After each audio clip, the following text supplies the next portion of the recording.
Halo semuanya, perkenalkan nama saya Lega Samuel dengan NIM 122240087. Jadi pada hari ini saya akan menjelaskan tentang ringkasan karya ilmiah yang kelompok saya buat, yaitu dengan judul Rancangan Alat Injeksi CO2 Sederhana Berbasis Reaksi Kimia untuk Meningkatkan Produksi Minyak dari Media Reservoir Sederhana.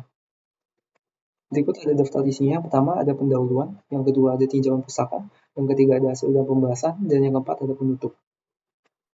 Dimulai dari bab 1 pendahuluan. Berikut adalah latar belakangnya.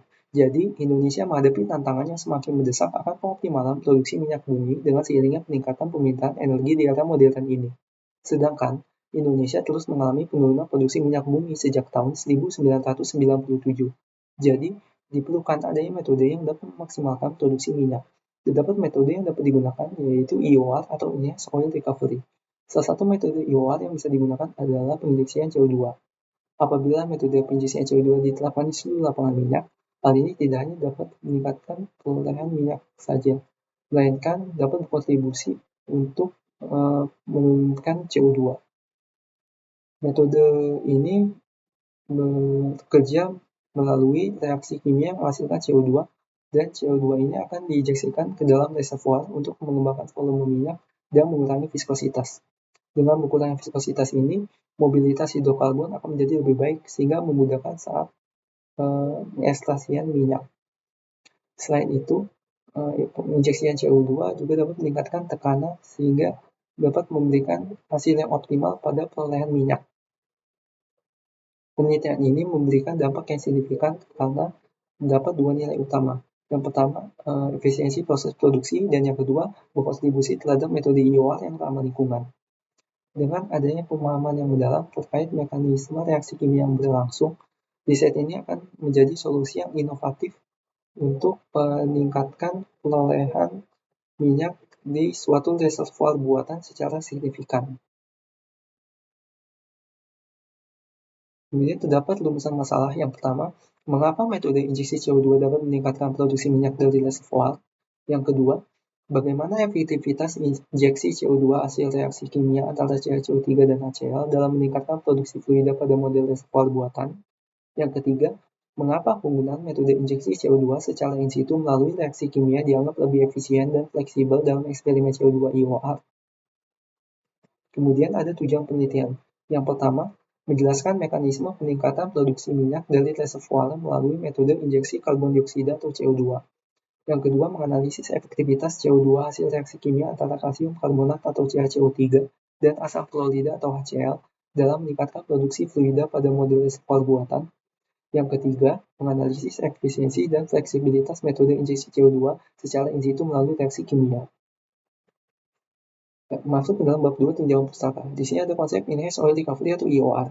Enhanced Oil Recovery atau EOR adalah perolehan minyak yang berasal dari salah satu atau beberapa metode pemerasan minyak yang menggunakan energi luar reservoir, yaitu peningkatan perolehan minyaknya atau produksi minyak berasal dari penginjeksian fluida tertentu ke dalam reservoir. Berikut terdapat jenis-jenis metode EOR. Yang pertama adalah injeksi tak tercampur. Injeksi tak tercampur adalah proses penginjeksian fluida ke dalam reservoir untuk mempertahankan energi reservoir sehingga secara fisik mendorong minyak di dalam reservoir untuk ke sumur produksi. Salah satu contohnya itu adalah water flooding. Yang kedua adalah injeksi tercampur. Injeksi tercampur adalah pendesakan suatu fluida terhadap fluida lain untuk bercampur dan membentuk satu fasa homogen yang batasnya antar fluida itu sudah tidak tampak lagi. Salah satu contohnya adalah injeksi CO2. Yang ketiga adalah injeksi kimiawi. Injeksi kimiawi adalah proses penginjeksian zat-zat kimia ke dalam air injeksi untuk meningkatkan perolehan minyak dengan meningkatkan efisiensi penyapuan. Contoh zat kimia yang biasa digunakan itu adalah alkalin, surfaktan, atau polimer.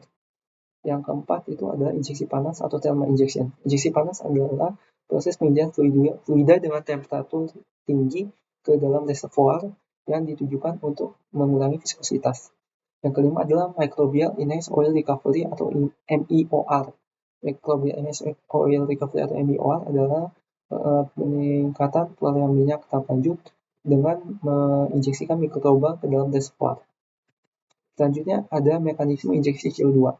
Mekanisme dasar injeksi CO2 adalah bercampurnya CO2 dengan minyak kemudian membentuk fluida baru yang lebih mudah untuk didesak dibandingkan dengan kondisi minyak awal. Berikut ada 4 jenis mekanisme injeksi CO2. Yang pertama, injeksi CO2 secara menerus selama proses IOA. Yang kedua, injeksi selak CO2 dan diikuti oleh air. Yang ketiga, injeksi selak CO2 dan air secara bergantian. Dan yang keempat, injeksi CO2 dan air secara simultan. Berikut ada sifat fisik dan kimia CO2 dalam reservoir. Sifat-sifat CO2 dan perubahan sifat kimia fisika yang disebabkan oleh adanya injeksi CO2 sebagai berikut. Yang pertama, pengembangan volume minyak. Kedua, penurunan viskositas. Ketiga, kenaikan densitas. Dan yang keempat, ekstraksi sebagian komponen minyak. Masuk ke dalam bab 3 hasil dan pembahasan.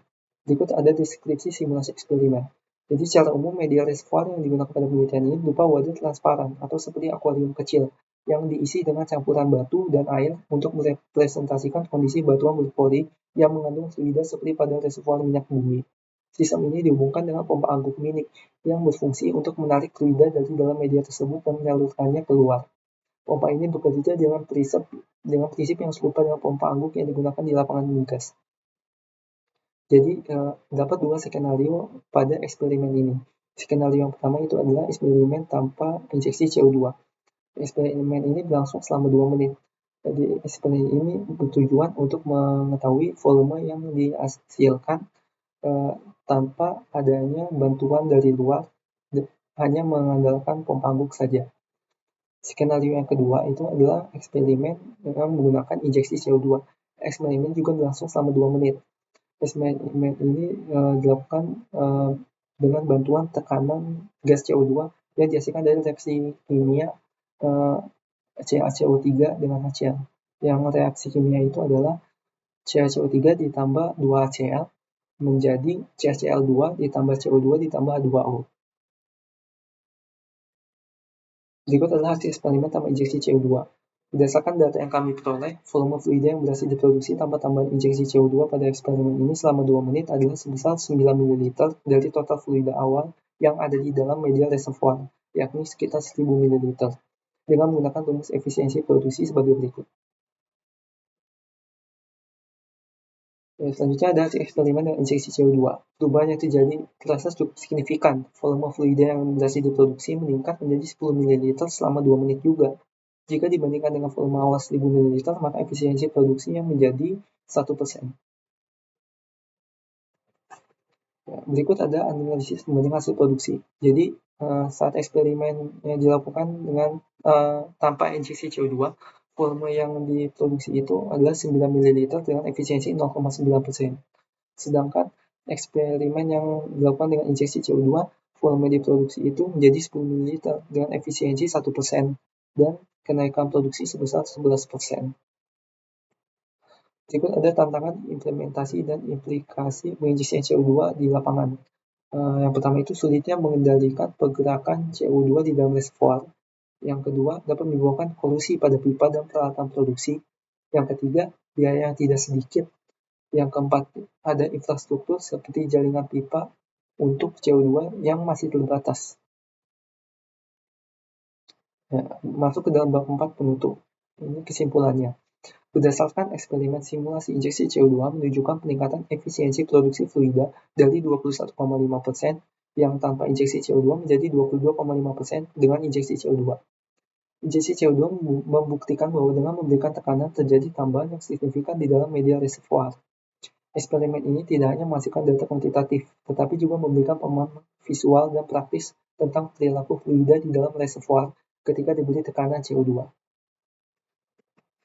Sekian presentasi dari saya, kurang lebihnya mohon maaf. Terima kasih telah mendengarkan sampai akhir.